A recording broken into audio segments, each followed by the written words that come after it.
कन्याकुमारी से कश्मीर तक भारत जोड़ो यात्रा की थी। 4000 किलोमीटर हम चले। हजारों लोग, लाखों लोग एक साथ मिलकर भारत जोड़ने के लिए समुंदर से हिमालय की बर्फ तक चले।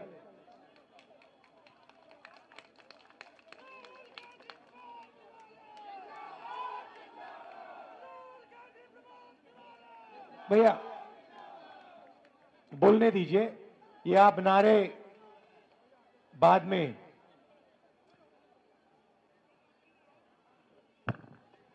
देश में बीजेपी और आरएसएस नफरत और हिंसा फैला रही है। एक धर्म को दूसरे धर्म से लड़ाती है, एक जात को दूसरी जात से लड़ाती है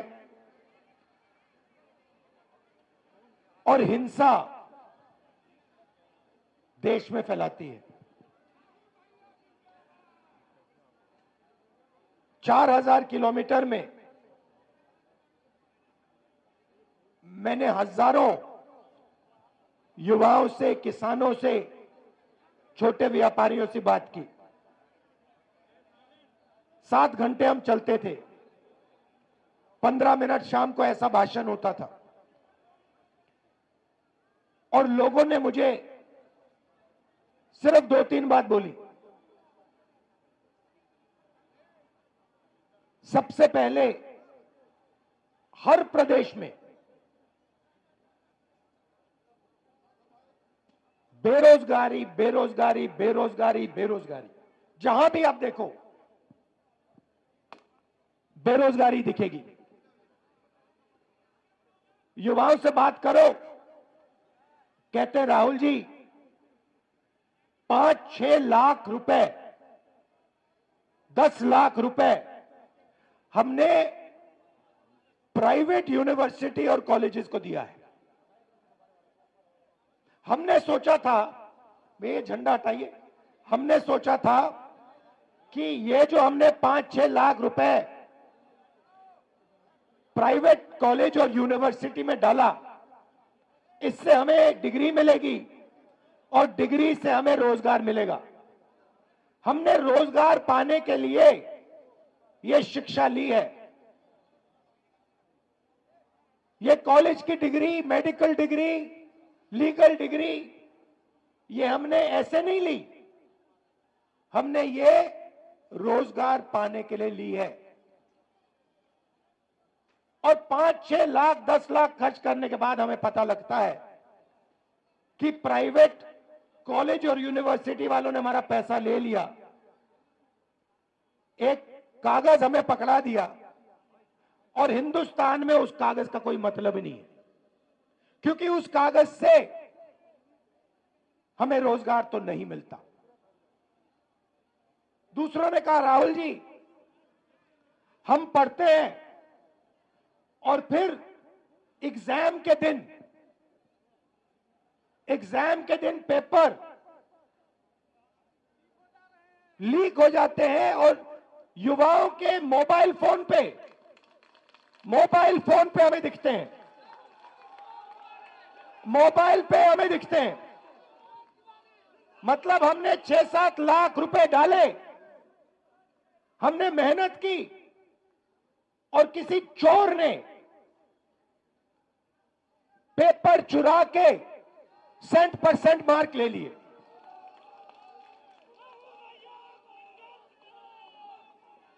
अब जब ये मेरे पास आते थे, नहीं सुनो डिस्टर्ब मत करो, जब भी मेरे पास ये आते थे, युवा आते थे, कन्याकुमारी से लेकर कश्मीर, हर प्रदेश में मैं उनसे पूछता था भैया एक बात बताओ, पूछना नहीं चाहिए मगर मैं पूछता था, भैया मुझे बात बताओ तुम्हारी जात क्या है? और 90% लोग, कोई मुझे कहे मैं पिछड़ा हूं, कोई मुझे कहे मैं दलित हूं, कोई मैं कुछ कहे मैं आदिवासी हूं।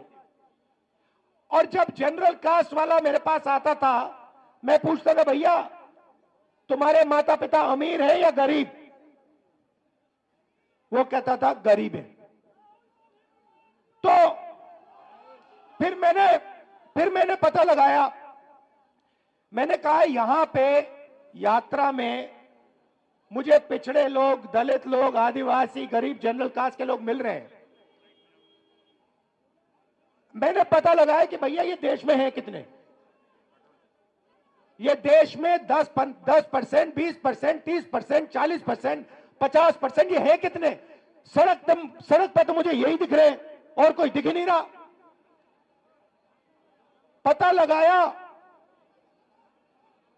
सरकार कहती है हमें नहीं मालूम। मैंने कहा आपको कैसे नहीं मालूम? सरकार कहती है हमें नहीं मालूम। मैंने पूछा पिछड़े कितने हैं हिंदुस्तान में? हमें नहीं मालूम। दलित कितने हैं हिंदुस्तान में? हमें नहीं मालूम। आदिवासी कितने हैं? हमें नहीं मालूम। जनरल कास्ट के गरीब कितने हैं? हमें नहीं मालूम। मैं आपसे पूछना चाहता हूं, देश में पिछड़े वर्ग के लोग कितने हैं? बताओ बताओ कितने हैं? 50%। आपका नाम क्या है? पूरा नाम? गोविंद सिंह जाटव जी। पिछड़ी जात के 50% आपने कहा, ठीक है। दलित कितने? 15%। आदिवासी कितने? 8%। 50, 15 और 8 कितना हुआ? 73%। 73% आबादी, 73% आबादी दलित, आदिवासी, पिछड़े।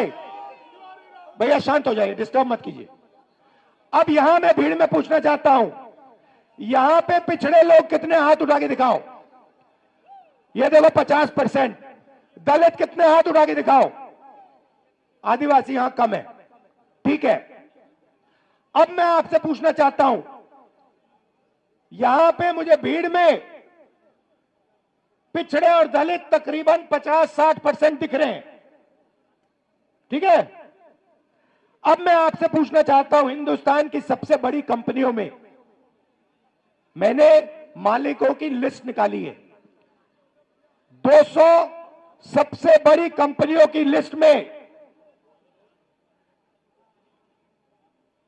दलित, आदिवासी, पिछड़े कितने? कितने? 60% नहीं है। मालिकों में मैंने लिस्ट निकाली है, 200 कंपनियों के मालिक में ना एक दलित, ना आदिवासी, ना पिछड़ा। फिर मैंने क्या किया? फिर मैंने कहा ठीक है भैया, ये देश के दलित हैं, आदिवासी हैं, पिछड़े हैं, ये मालिक नहीं बनना चाहते। तो मैंने पता लगाया मैनेजमेंट में कितने लोग हैं। सीनियर मैनेजमेंट में दलित, आदिवासी, पिछड़े 73% के कितने?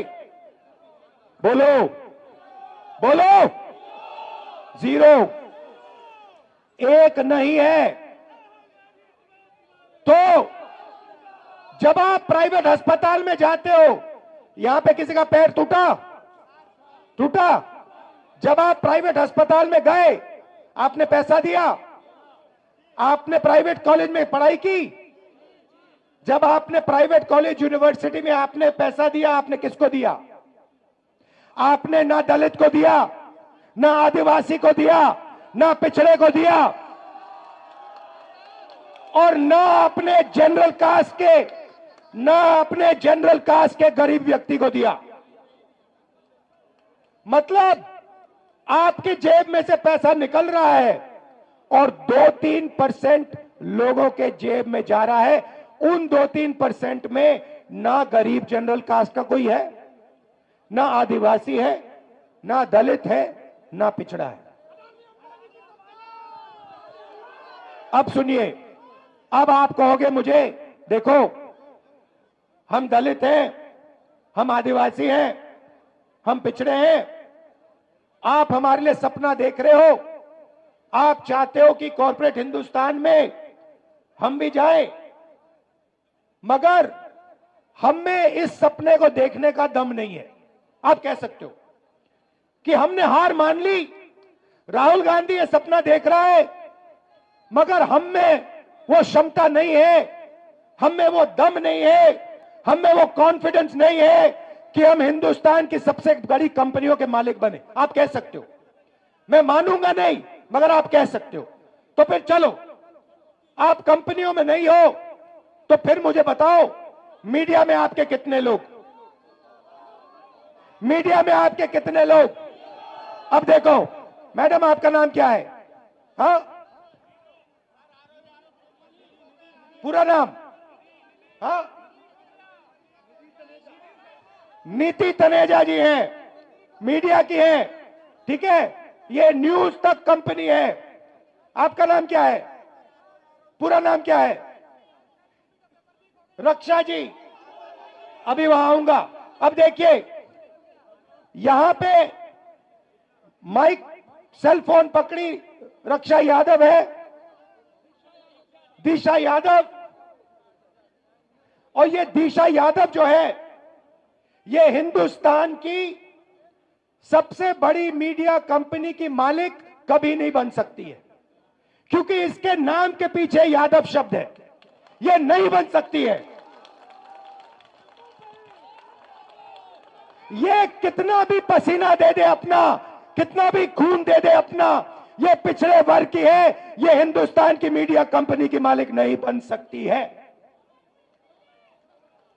ऐसे ही यह लड़की, ये दिन भर कैमरा लिए घूमेगी, 24 घंटा कैमरा लिए घूमेगी, मगर जो इसके मालिक इसे कहेंगे वो इसको दिखाना पड़ेगा। जो ये दिखाना चाहती है वो नहीं दिखाया जाएगा। क्यों? क्योंकि ये पिछड़े वर्ग की है।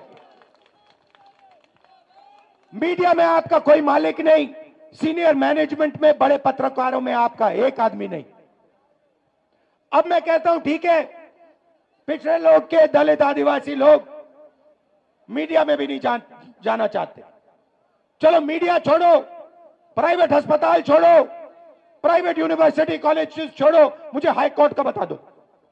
हाई कोर्ट में दलित आदिवासी पिछड़े कितने हैं बताओ? चुप हो गए, दम नहीं है आप में, आप सोए हुए हो।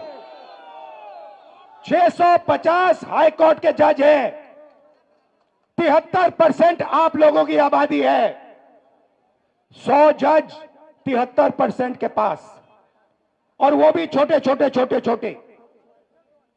चलो आप मुझे कहोगे हिंदुस्तान में 73% को ना कॉर्पोरेट हिंदुस्तान में जगह चाहिए, ना मीडिया में जगह चाहिए, ना कोर्ट्स में जगह चाहिए, तो फिर मैं आपसे कहता हूं ठीक है, बताओ हिंदुस्तान के ब्यूरोक्रेट्स में आपके कितने लोग? 90 लोग हिंदुस्तान की सरकार को चलाते हैं।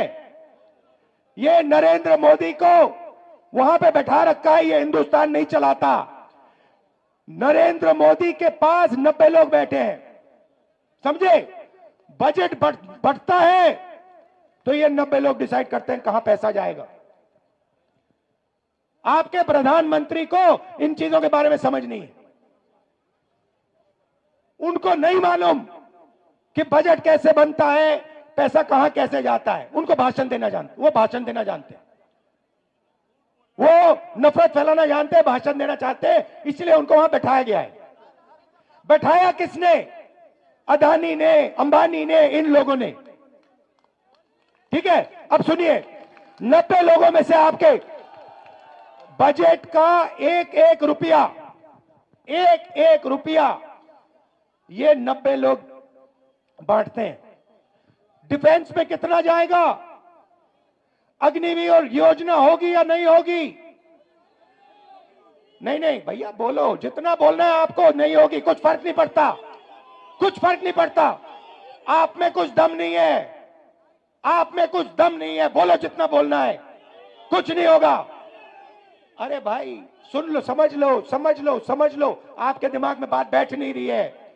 आप जितना चिल्लाना चाहते हो चिल्ला लो, जितना आप कहना चाहते हो अग्निवीर नहीं होगा चिल्ला लो, कुछ फर्क नहीं पड़ने वाला। आप में दम नहीं है, आप में दम नहीं है। अग्निवीर होगा, अग्निवीर होगा। क्यों? क्योंकि अदानी चाहता है इसलिए अग्निवीर होगा, मोदी चाहता है इसलिए अग्निवीर होगा। कैसे? वो क्या दम नहीं है आप में? कैसे नहीं होने देगा? हो रहा है। आप चिल्लाते हो और कुछ नहीं करते, दम नहीं है आप में।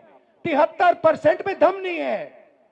सुलह रख, मैं बताऊंगा आपको रास्ता, मैं रास्ता बताऊंगा, मगर दम नहीं है तुम लोगों में। तुम लोग सोए हुए लोग हो। मैं खुल के तुम्हारे सामने बोल रहा हूं, तुम लोग सो गए हो। 73% हिंदुस्तान का जो बब्बर शेर है, जो इस देश को चलाता है, जो इस देश को आगे ले जाता है, वो सो गया है, डर गया है।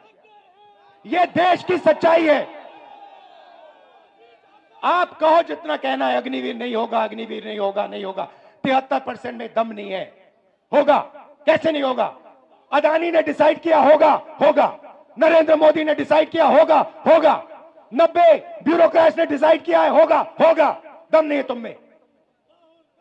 अब सुनो, अब सुनो, 90 लोगों में से आर्मी में कितना पैसा जाता है वो डिसाइड करते हैं, स्वास्थ्य में कितना जाएगा वो डिसाइड करते हैं, किसान बिल वो डिसाइड करते हैं।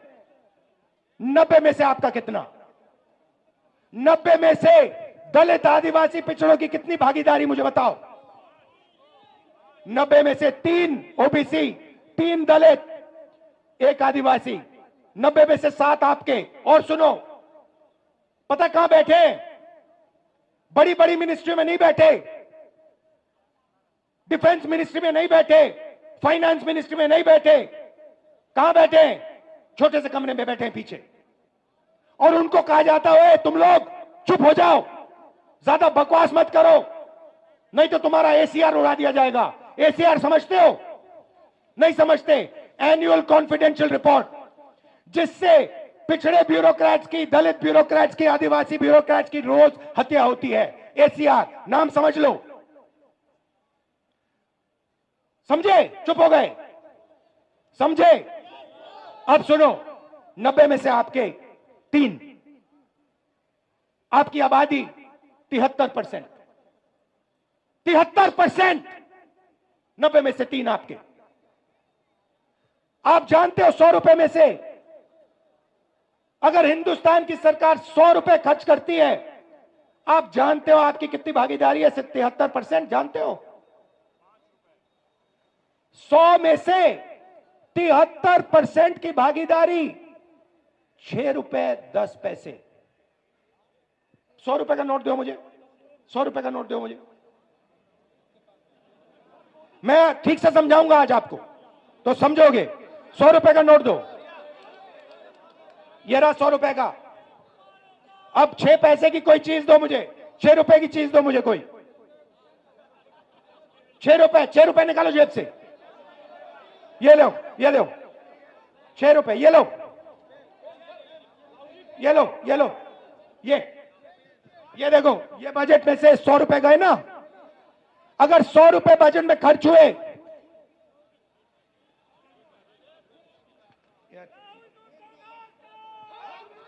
ये है आपका। ये लो, देखो, अच्छी तरह देखो, अच्छी तरह देखो इसको। ये है तुम्हारी भागीदारी। ये कम है, इसको तुम्हें उठा के फेंक देना चाहिए।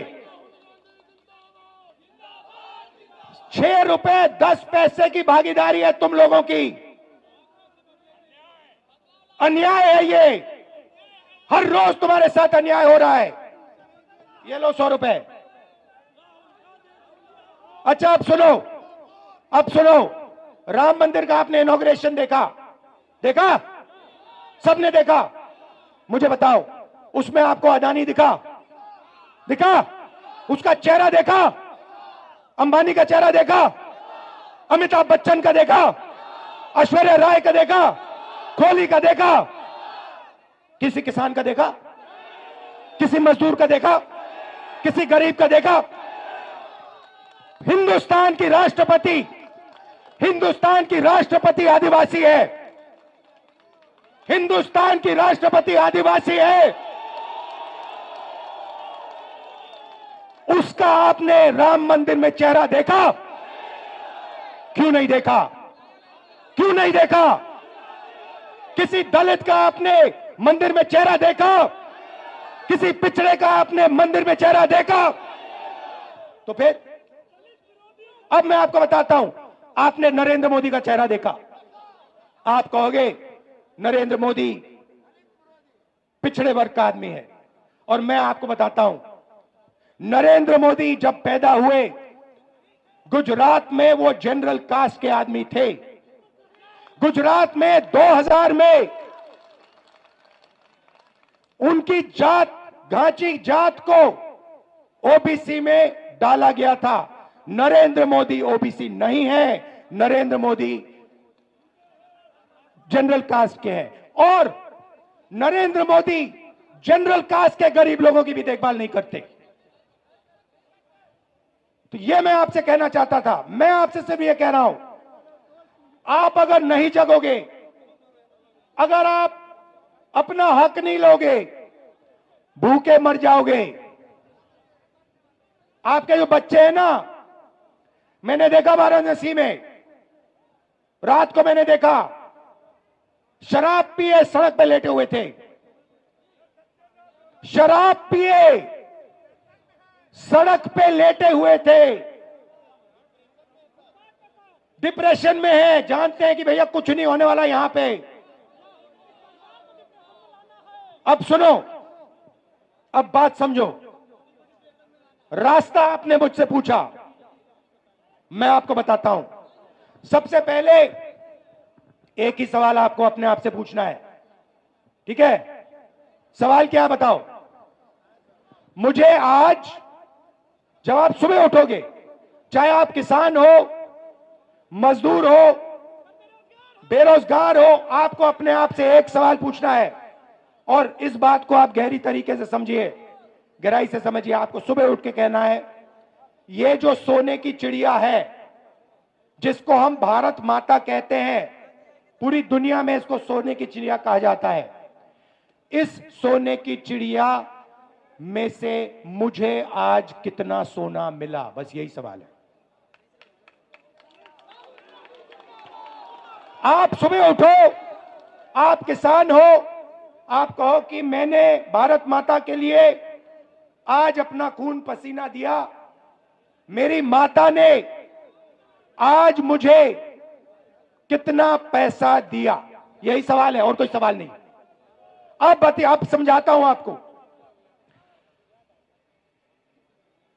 सबसे पहला काम गिनती का काम है। सबसे पहले देश को बताना है दलित, पिछड़े, आदिवासी इस देश में कितने हैं। उसका तरीका जाति जनगणना है। अब उसके बाद मैं आपको रास्ता बता रहा हूं। मैं क्रांतिकारी बात कर रहा हूं स्टेज पे।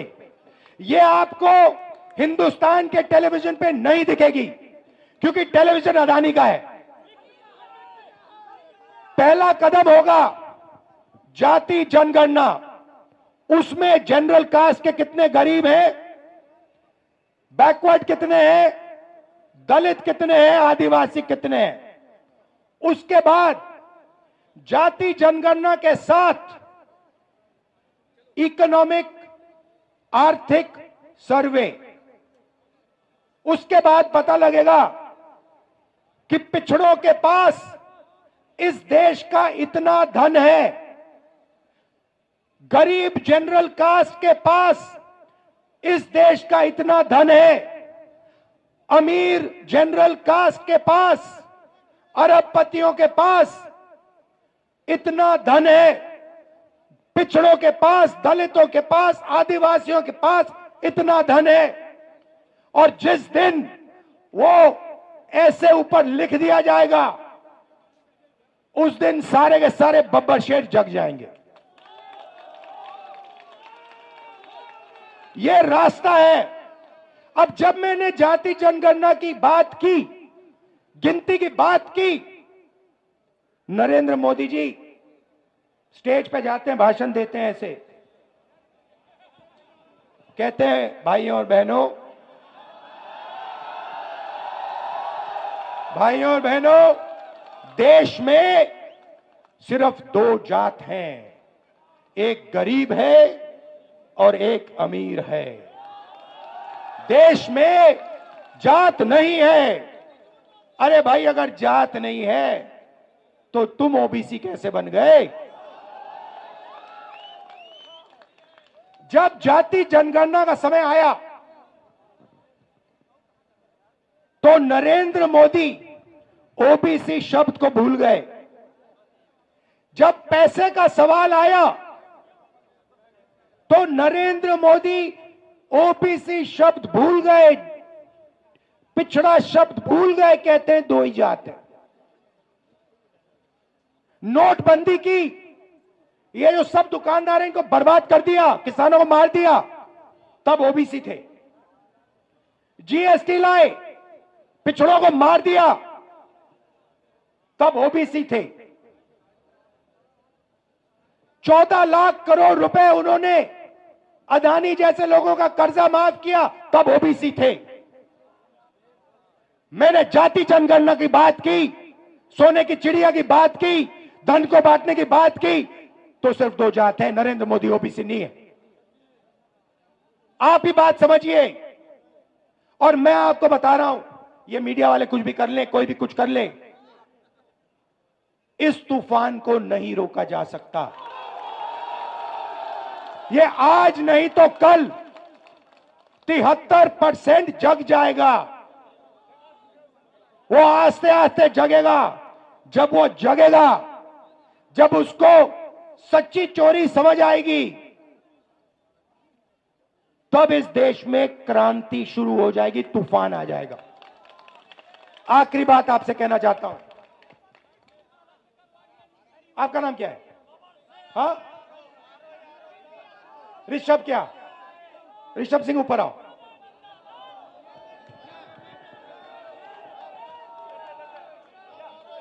आओ, ऋषभ सिंह को ऊपर लाओ। अब मैं आपको हिंदुस्तान की राजनीति, ये पूरा का पूरा ड्रामा जो चल रहा है, 1 मिनट में समझाने जा रहा हूं। ये है ऋषभ सिंह, अच्छी तरह देखो इसको, ठीक है? अब मान लो मैं ऋषभ सिंह, हम सब ऋषभ सिंह का जेब काटना चाहते हैं। मान लो ये तो सिक्योरिटी वाले हैं, मान लो यहां पे लोगों ने मन बना लिया इसकी जेब काटनी है। पहला काम क्या करेंगे?